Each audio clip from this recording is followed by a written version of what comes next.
এই মুহূর্তে রাজধানীর মিরপুরে আছেন রিপোর্টার নিবিড় সাহা, সিলেট ঢাকা মহাসড়কে আছেন রিপোর্টার ইকরামুল কবির এবং বগুড়ার ৩ মাথার মোড়ে আছেন জুম্মান সাদিক জ্যাভলিন।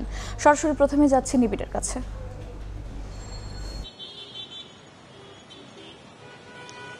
আসলে সড়ক পরিবহন ও সেতু মন্ত্রী গতকাল যে নির্দেশনা দিয়েছেন, অর্থাৎ অটোরিকশা বন্ধ এবং হুটার সাইরেন, যেটি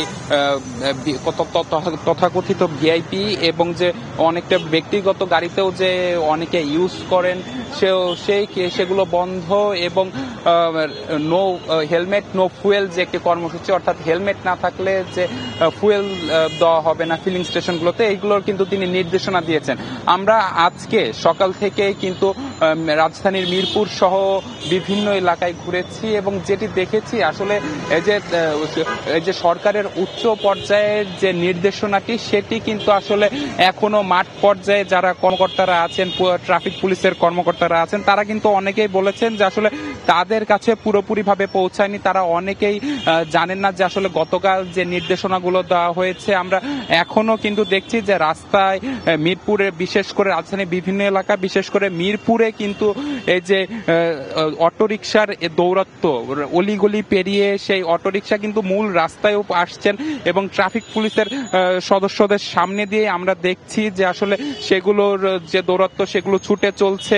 এবং ট্রাফিক পুলিশের সদস্যদের সাথে তখন আমরা কথা বলেছিলাম, তারা যেমনটি বলছেন যে আসলে তারা ব্যবস্থা নিচ্ছেন, কিন্তু আসলে এই ব্যবস্থাটি আমরা দেখেছি আসলে যে তাদের মুখেই আছে, কিন্তু আসলে কাগজে কলমে কিংবা তারা কিন্তু কোনো ব্যবস্থা নিচ্ছে না, এমনটি কিন্তু আমরা দেখেছি এবং অভিযোগও পেয়েছি। তো পাশাপাশি এখন আমরা যে আছি একটি ফিলিং স্টেশনে, সেখানেও কিন্তু আমরা দেখছি যে আসলে এখানে কিন্তু যেসব বাইকাররা ফুয়েল নিতে আসছেন, অনেকেই দেখছি যে কিছুক্ষণ আগেও কিন্তু আমি বেশ কয়েকজন বাইকারকে দেখেছি, তাদের কাছে কিন্তু দেখা গেছে যে হেলমেট ছিল না। তো আমি কথা বলেছিলাম এই ফুয়েল পাম্প কর্তৃপক্ষের সাথে, তারা আমাকে যেমনটি বলেছেন যে আসলে এই যে তাদের কাছে গতকাল নির্দেশনা জারির পর কিন্তু এখন পর্যন্ত কোনো মেসেজ আসেনি, কোনো নির্দেশনা আসেনি যে আসলে হেলমেট না থাকলে ফুয়েল দেওয়া যাবে না। তো সবকিছু মিলে এই ছিল আমার কাছে থাকা সবশেষ খবর। এখন আমরা যাব সিলেটে, সেখানে আছেন আমাদের সহকর্মী ইকরামুল কবির। আমি এই মুহূর্তে আছি সিলেট ঢাকা মহাসড়কের দক্ষিণ সুরমা এলাকার। আমার পিছনে যে সড়কটি চলে গেছে, এটা সরাসরি একেবারে ঢাকায় চলে গেছে।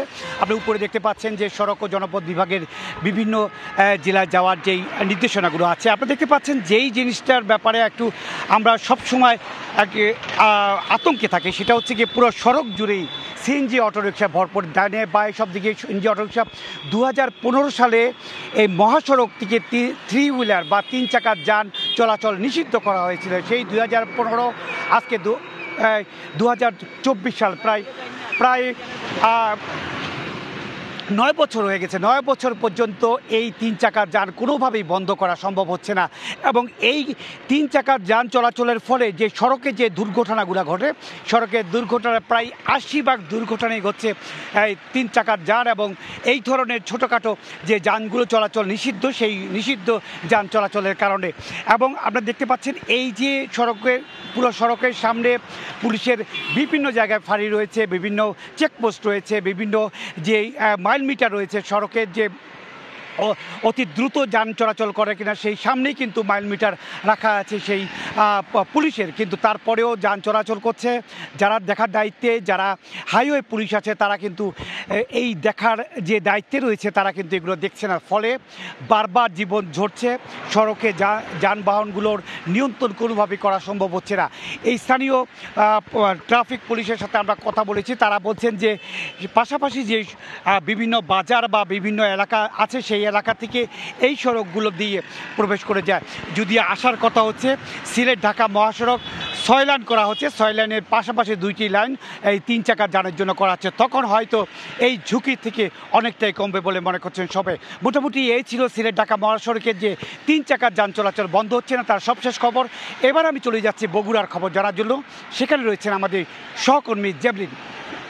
এই এই মুহূর্তে আমরা অবস্থান করছি বগুড়া শহরের সাতমাথা এলাকায় যে মিতালি পাম্প রয়েছে এখানে কিন্তু আমরা দেখছি আসলে কিছুক্ষণ আগেই বগুড়া জেলা পুলিশের যিনি ট্রাফিক বিভাগের যিনি রয়েছেন দায়িত্বপ্রাপ্ত অ্যাডিশনাল এসপি তিনি কিন্তু এখানে এসেছেন এবং মূলত যে নো হেলমেট নো ফুয়েল অর্থাৎ মাথায় হেলমেট পরিহিত অবস্থায় না আসলে পাম্প থেকে কোনো তেল পাবেন না মোটরসাইকেল আরোহীরা, সেই যে স্লোগানে সারা দেশে কিন্তু এটির প্রচারণা চলছে এবং আমরা দেখছি আসলে যে প্রত্যেকটি পাম্পে গিয়ে জেলা পুলিশের সদস্যরা যারা তারা রয়েছেন এবং মূলত সুমন রঞ্জনের নেতৃত্বে অর্থাৎ অতিরিক্ত পুলিশ সুপার ট্রাফিক বিভাগের নেতৃত্বে কিন্তু এখানে জেলার সকল পাম্পে তারা এই যে পোস্টার সেটি কিন্তু তারা লাগিয়ে আসছেন এবং এই মুহূর্তে অভিযান চলছে যেটি শহরের মেসার্স মিতালি ফিলিং স্টেশনে এবং আমরা কিছুক্ষণ আগে আসলে দেখছিলাম যে যারা রয়েছেন বিশেষ করে হেলমেট পরিধান না করে যারা এসেছেন তাদেরকে কিন্তু তেল তারা দিচ্ছেন না। তবে এই জেলায় কিন্তু প্রায় 122টি যে স্টেশন রয়েছে রিফুয়েলিং স্টেশন, তারা কিন্তু আসলে সব জায়গায় যে এটি নজরদারি সবসময় করতে পারবেন এমনটি আসলে বা সেই পরিমাণ লোকবল কিন্তু আসলে নেই। তবে এই জায়গায় যেটি জোর দিচ্ছেন তারা জনসচেতনতা, অর্থাৎ একটি জীবনের মূল্য মানুষকে বুঝতে হবে, বিশেষ করে যারা মোটরসাইকেল চালাচ্ছেন একটি হেলমেটের কারণে কিন্তু অনেক দুর্ঘটনায় তার প্রাণহানি থেকে বেঁচে যাবেন বা বড় কোনো ক্ষতি থেকে তারা বেঁচে যাবেন। এই যে সচেতনতা সেটি কিন্তু মূলত তারা বিল্ড আপ করতে চাচ্ছেন এবং তৈরি করতে চাচ্ছেন মানুষের ভেতরে এবং আমরা কিন্তু দেখছি আসলে অনেকেই এই যে গতকালকে থেকে যেই সারা দেশব্যাপী এই অভিযানগুলো চলছে সেখানে তারা কিন্তু অনেকে সচেতন হয়েছেন, বিশেষ করে তেল নিতে আসবার সময় কিন্তু তারা অন্তত হেলমেটটা পরে আসছেন।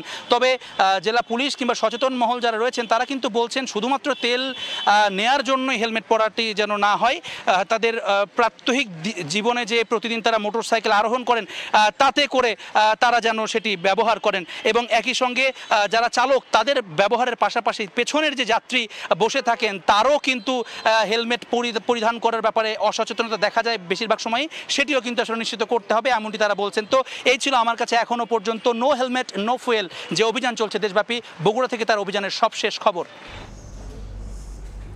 সরাসরি যুক্ত ছিলাম বগুড়া, সিলেট ও রাজধানীর মিরপুরে।